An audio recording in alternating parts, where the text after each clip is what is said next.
guys today? Good. I'm great. I'm Nurse Nikki. Hello. Hi, What's your name? I'm Beatrice. Nice to meet you both. Okay, how old are you today? I'm 9. 9 years old. Oh, geez. Okay, so what are you in for today? I'm here for a physical. I have to have one so that I can play soccer. Well, that's good. You need one to play soccer. My daughter just got hers done. Okay, I'm going to check you out in here. Let me look in your ears. Okay, that looks good. Nose and the other one. I'm going to look up your nose. Is everything good? No problems or anything? No. Okay, let me look at your mouth real fast. Say ah. Ah. Okay. Well, now I'm going to check your reflexes. It's okay, I totally honey. didn't mean to do that. Why did that happen? I No, didn't it's do fine. that. It's fine. It happens to the best of us. Happens all the time. Okay, I'm going to send the doctor in.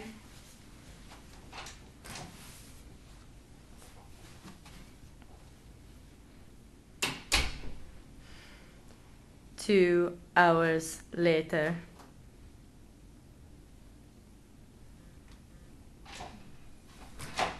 So Beatrice, I have a note here saying you kicked the nurse. I didn't mean to. I don't know why I did it. Is there something wrong with my brain? No, Beatrice, I'm just messing with you. There's nothing wrong with your brain. It's okay. You didn't do anything wrong. We were just testing, a certain part of your body to make sure that it was working okay. Actually, is your nervous system. Do you know anything about the nervous system? What's a nervous system? I've heard about it, but I think you could explain better. Well, the nervous system, like many of the systems of our body, is one of the things that help us to operate on a daily basis. I mean, our bodies are amazing temples of manufacturing and processing that do many, many, many miraculous things. The nervous system is the one that takes care of our daily functions in terms of senses. So you can see, you can smell, you can taste, you can hear, and you can feel. So the nervous system deals with those processes. Now in particular in the nervous system, we have our brain and our spinal cord that run down our back. They are what we call the central nervous system. They're kind of the factory. They do most of the big work. And we also have a peripheral nervous system, and those are the nerves. Those are the things you would have in your skin that would actually feel when someone touches you. So that's what you have when you're talking about the nervous system. And those two things, the central nervous system and the peripheral nervous system, work together to coordinate, our senses and then our ability to move. But what does that have to do with me kicking the nurse? I Oh. mean, it's good for soccer, but it's just mean to kick people. It is. And if you have a problem with Nurse Nikki, that's fine. I mean, I'm not going to complain too much. But I didn't mean to do it. Well, no, and I know you didn't. And actually, the central nervous system, the peripheral nervous system have everything to do with it. When Nurse Nikki tapped your knee with that hammer, your peripheral nervous system sent a message to the central nervous system and actually coordinated that movement. Now, think about when you're playing soccer. When you're playing soccer, your brain is telling your legs to move and to run and to do different things. But your brain can't telepathically send a message through the air to your muscles to tell them to move. So something has to happen in the middle. And in our bodies, what happens is our brain is sending a message down through our spinal cord and then out to the nerves to tell our muscles to move. But I thought my spinal cord was just like a stringy thing in my back. Well, no. The spinal cord is actually much more complicated than that. And in a lot of instances, some, I should say, it can actually act on its own. It's a very, very, very complex structure. It's very similar to the brain, actually. A lot of people don't understand that. In our brain and spinal cord, we have both gray and white matter. In our brains, the gray matter is the cortex. It's the outer part.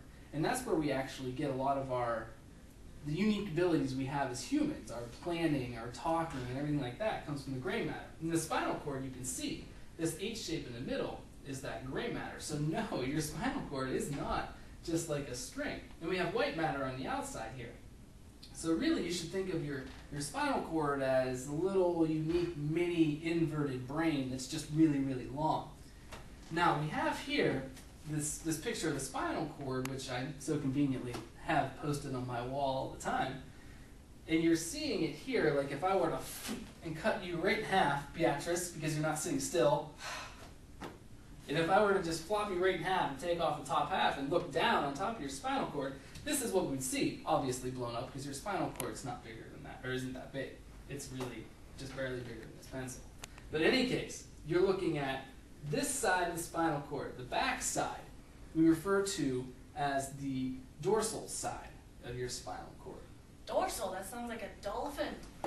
Stop it, Mom. You're embarrassing me. No, she's exactly right, Beatrice. She's exactly right. That's why it got its name, actually, because on animals, or fish specifically, the backside contains a dorsal fin, so that's they're aptly both named to refer to the backside.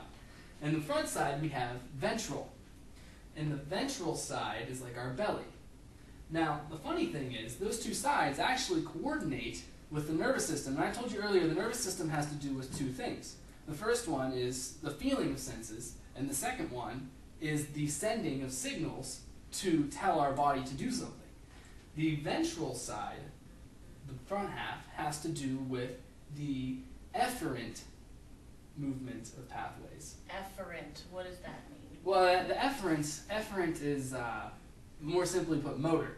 And motor has to do with moving, and I like to remember it efferent. It takes effort to move our muscles, so efferent means to motor, to move. Okay. And the dorsal side has to do with the afferent pathways. Afferent. Oh, that sounds the same. Yeah, I know, I was setting you up for that one. Oh. Afferent and efferent, whoever named them was very silly, obviously, because they do basically sound the same. So you just kind of have to remember, efferent means motor, and afferent is going to mean sensory. So you can see on this side of the spinal cord, this spinal root, nerve root, comes into the spinal cord on the dorsal side. So this is going to be our afferent, or sensory portion, and it's going to come in and feel it. And normally, it's going to send a signal up to the brain, which is actually the back side of the brain, because that deals with a lot of our senses. And then it's going to process it. The signal from the front side of the brain is going to come down and out the efferent side to the muscle. So, let's see. You look like you're still a little bit confused. I'm so confused. Are you sure that my brain doesn't control this? I am positive. What happened here, actually, and I did kind of jump the gun a little bit. I was too much into the nervous system and kind of forgot what's going on here. What happened with you kicking Nurse Nikki, was actually not your brain. Your spinal cord sometimes jumps the loop. It goes rogue. It does its own thing, makes its own decisions. And usually in situations of urgency. So in this example, you kind of got tapped on the knee there. And then that sensory neuron came into the spinal cord here. And at this point, something happens. And it's like, boy, what just happened? That's not right. It's not normal. We can't send this to the brain. We can't wait for that to come back down and tell us what to do. So in this spinal arc reflex, what happens is it just jumps from the neuron, interneuron, to the motor neuron, and out to the effector, which is your muscle, and tells you to kick. So that's why you kick Nurse Nikki. It's just an accident. It's not a big deal. Really, Nurse Nikki should have been knowing that that was going to happen, and she should have got out of the way. She's just being a little bit lazy today, maybe. That's all.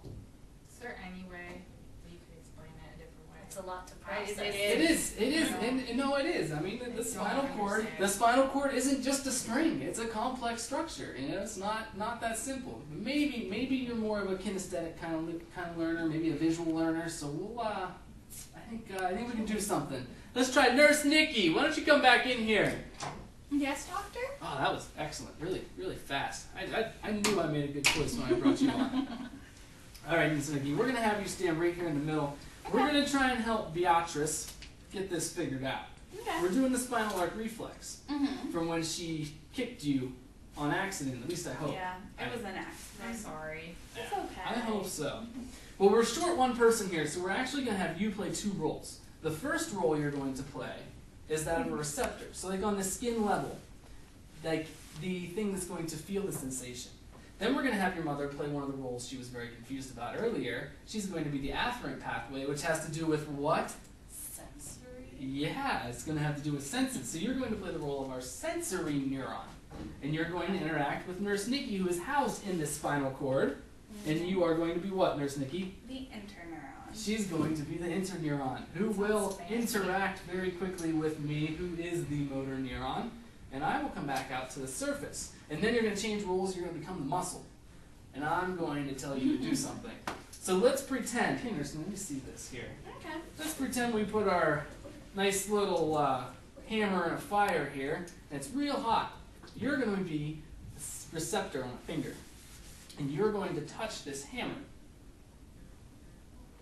What are you going to do, I'm gonna Beatrice? move away. Yeah, you're going to move away. What are you going to do? Who are you going to move to? I'm gonna move to the sensory neuron. That is right. That's me. Mom, I just got touched by a hot hammer. I gotta tell someone. So I'll tell the interneuron. And who will I tell?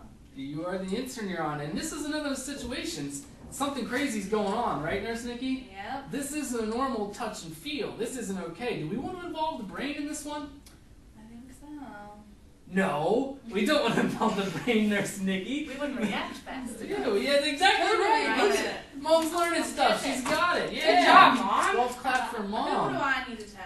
You're gonna need The to tell motor neuron. the motor neuron, because we don't want to involve the brain. I mean, the brain does act fast, but in this case, the longer our fingers on this hot pan, or no, it's a hammer now, a hot hammer, the more burn we're gonna get. So that's bad news. So you're gonna tell the motor neuron, and I'm gonna come back out to you, and this time you're going to be the muscle.